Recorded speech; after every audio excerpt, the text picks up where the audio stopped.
Bismillahilladzi la yazuru masmihi syai'un fil ardi wala fis samai wa huwas samiul alim.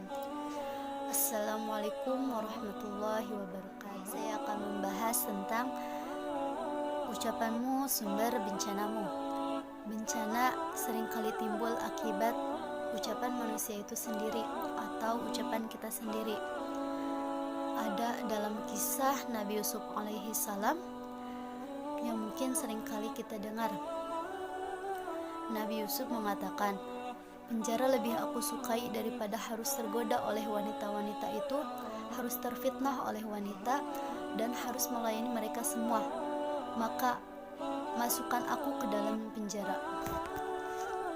Nah, maka dari itu akhirnya Nabi Yusuf masuk ke dalam penjara dan terhindar oleh wanita-wanita itu.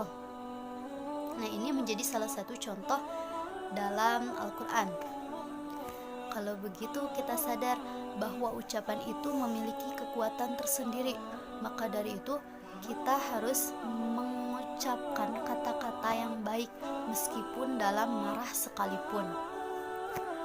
Dulu ayah, ibu, kakek, dan neneknya Habib Novel Alaidrus serta para habaib, para ulama, dan para kiai mengajarkan kita jangan sampai kita memarahi anak dengan perkataan.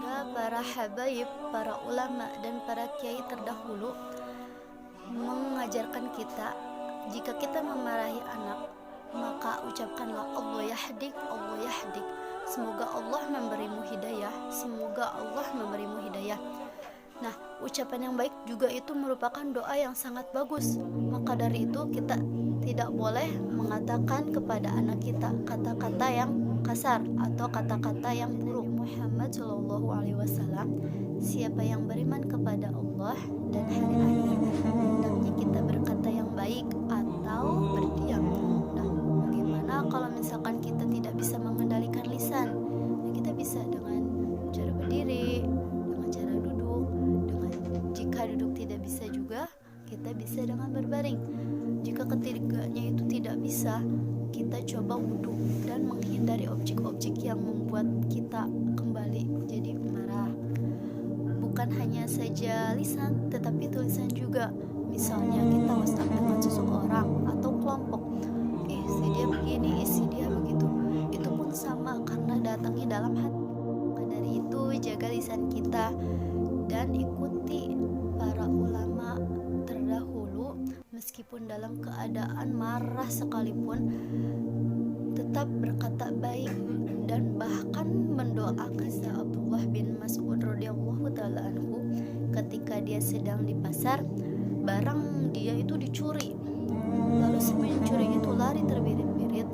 Kemudian Sayyidina Abdullah bin Mas'ud langsung mengangkat tangannya dan berdoa, ya Allah, jika dia benar-benar membutuhkan, jika dia benar-benar sedang dalam keadaan mendesak, dan jika tidak makan dia maka akan mati, maka jadikanlah barang yang dia curi itu halal dan berkah untuknya. Tapi kalau dia mencuri karena berani kepadamu, melanggar ajaranmu, maka ya Rob, hapuskanlah dosa-dosanya.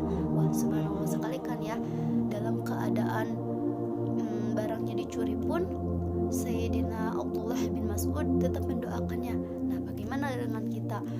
Mungkin jika kita nih berada di posisinya, pasti kita akan mendoakan yang buruk-buruk. Misalnya, semoga dia jatuh dalam jurang atau kepalanya pecah, misalkan kayak begitu.